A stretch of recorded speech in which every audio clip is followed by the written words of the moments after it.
Kamusta mga kabeshi? Andito na po kami ngayon sa bahay namin at welcome back to Janet's Kitchen. Kasama ko si Andres ngayon, kakagising niya lang from nap time. At eto, meron akong mini ramen tom yum kung. Ito ay binigay sa akin ni Tita Net, ang lola ni Bobby. Noong nakaraan nagpunta siya dito, galing pa ito ng Singapore. Kaya itatry natin. Sabi niya, ito daw ay ilalagay ko lang doon sa mainit na tubig for 3 minutes. Yan, tikman natin. Tapos, lalagyan ko na rin itong adobong tahong. Ito po mga kabeshi. Ito ang ating kabeshis adobong tahong. Meron po nito sa Shopee account ko.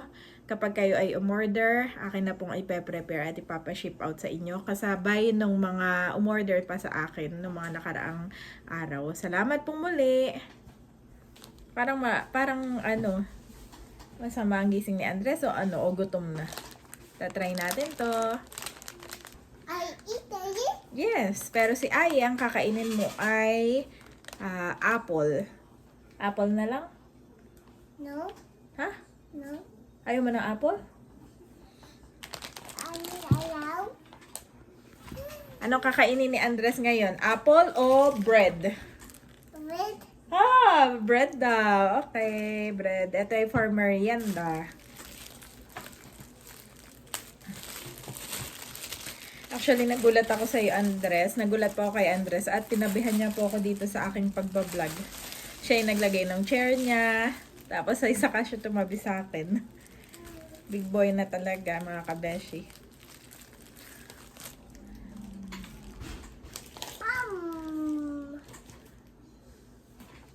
So, ayan mga kabeshi. Bale, kumulo na po yung tubig natin. At akin na ilalagay dito sa noodles. Individually pack pala ito.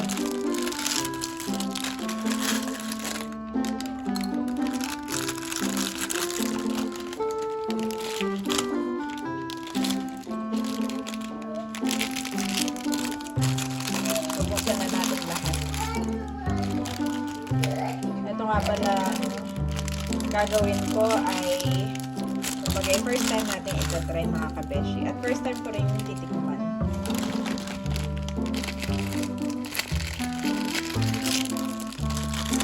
Wow! Lalagyan ko na po ng tubig. Mainit na tubig.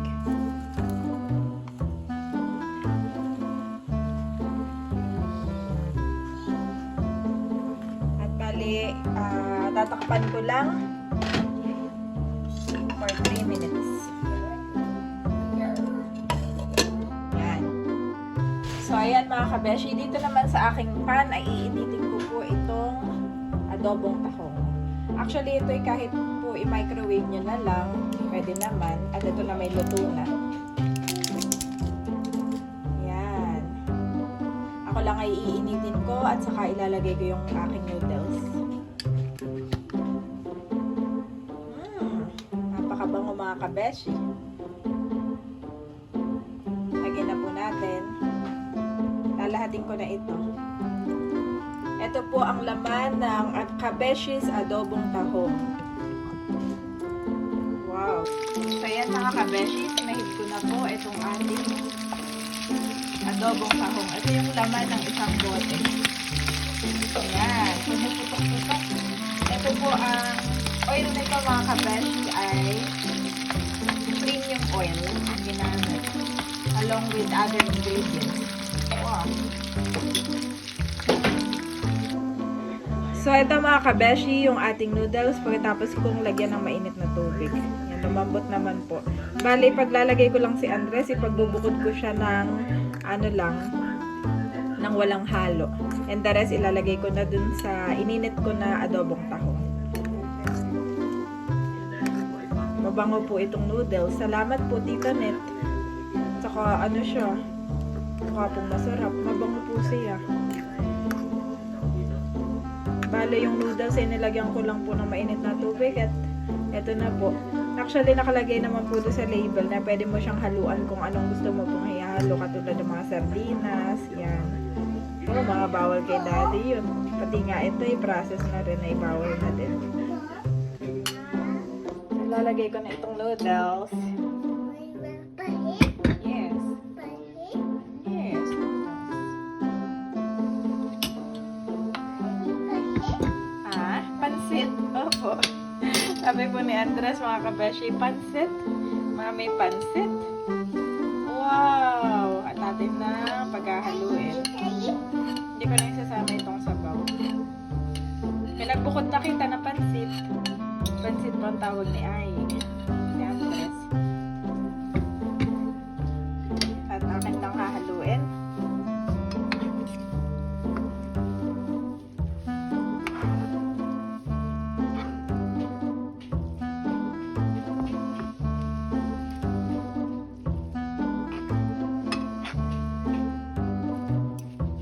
Titikman na rin.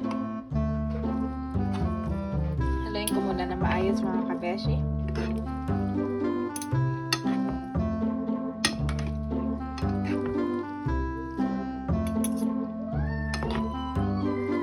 Tapos ay lipat ko na ng lagayan. Salay na po natin dito sa pinggan. Bale, kami lang po ni Mama ang kakain at si Daddy po ay wala. Nasa shoot niya. Baka mamaya pa pong gabi si Daddy.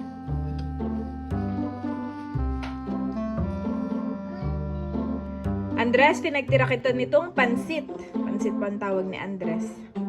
At titikman na po natin itong noodles with adobong tahong. Wow! At tinitikman ni Andres ang pansit. Asan na yung tinapay mo? Kunin ko. Sa sala pala.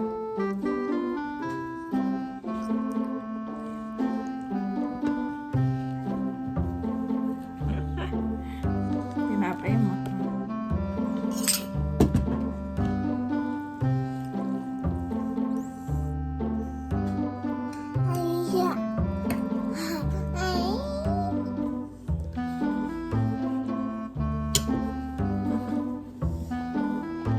Tikman na natin mga kabeshi, merienda time. Bali si Mama po ay nasa taas kasama si Bobby. Si Bobby po ay natutulog.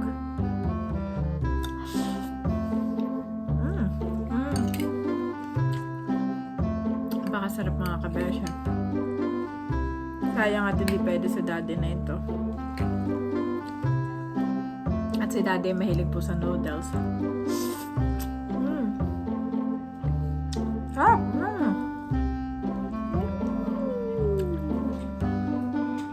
Sarap! Ang sarap po nitong tahong.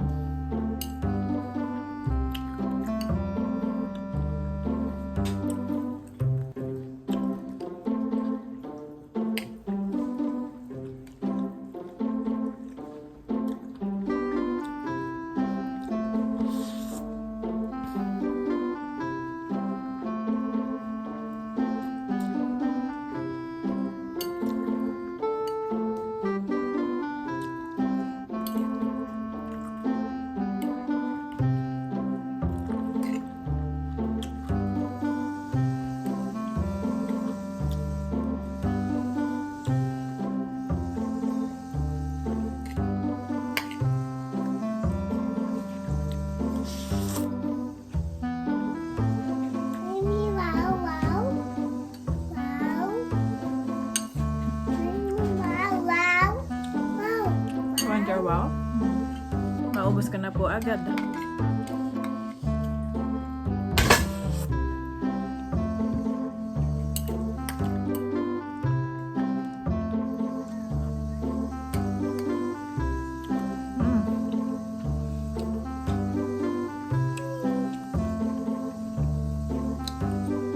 Nakain din po si Andres.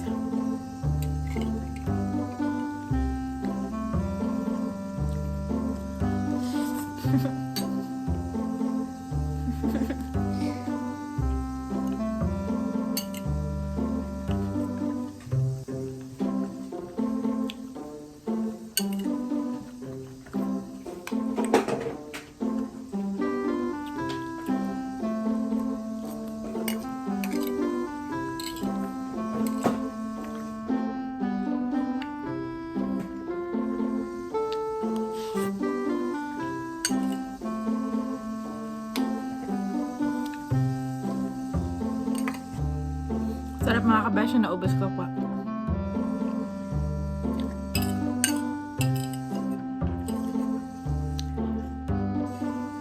Bali yung adobong tahong na ginamit ko mga kabeshi ay maanghang. So kung ayaw niyo po na maanghang, pili lang po kayo na hindi maanghang. Hindi naman siya ganun kaanghang talaga, tolerable naman. Kaya lang syempre pag minsan ay ayaw po natin yung masyadong may anghang. Katulad ni nanay Nida, ayaw niya na maanghang. Kaya more on plain.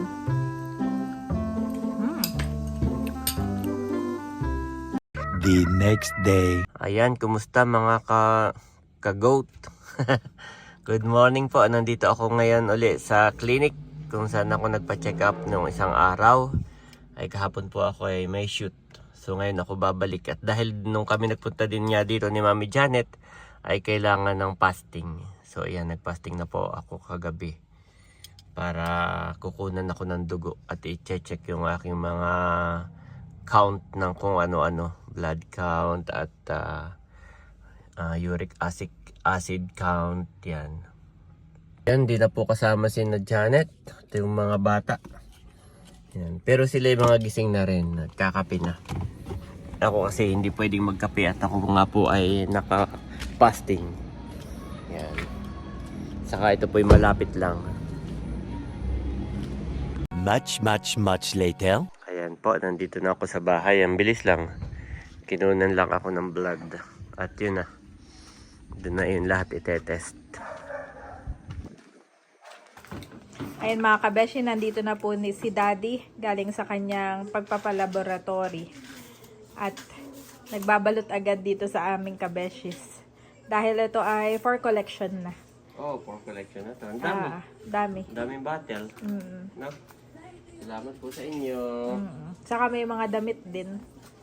May humabol pa nga sa damit ay. Wow. Pero isa lang. Salamat Kamusta po. naman ang iyong check-up, Daddy? Ayun na, may basta lang ang tutulan ng dugo at ano na. Oo. Kaya si nanay pag minsan natatagalan sa TMC, mahaba nga ang pila sa laboratory. Oo, no? Doon ay wala, ako lang mag-isa. Ikaw lang ang laboratory, no? Yep. Tapos ay yun. Pagkakuha mo ng blood, yun na. Bali, ang laboratory niya kanina ay complete blood count Yeah. at saka yung package na FB10. Yung may creatinine, renal, no? Yeah. BUN, at kung ano pa. Ay, babasahin ni Doc bukas. Eh, di tayo babalik doon bukas. Yep.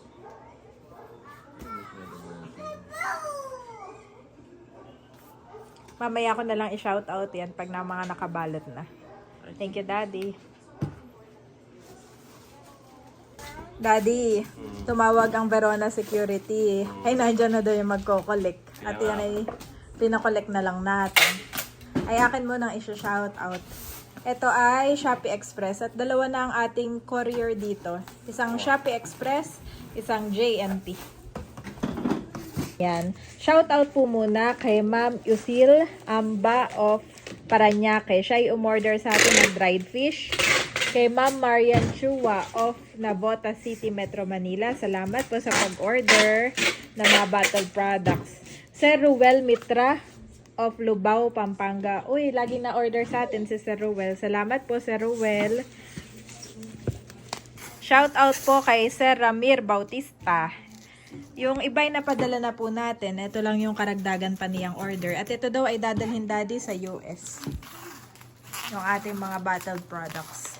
Shout out po kay Annabelle of Pangasinan. Umorder din siya ng mga bottled products. Salamat po sa inyo. At meron pang binabalot si Daddy. Pas naman. Bigla.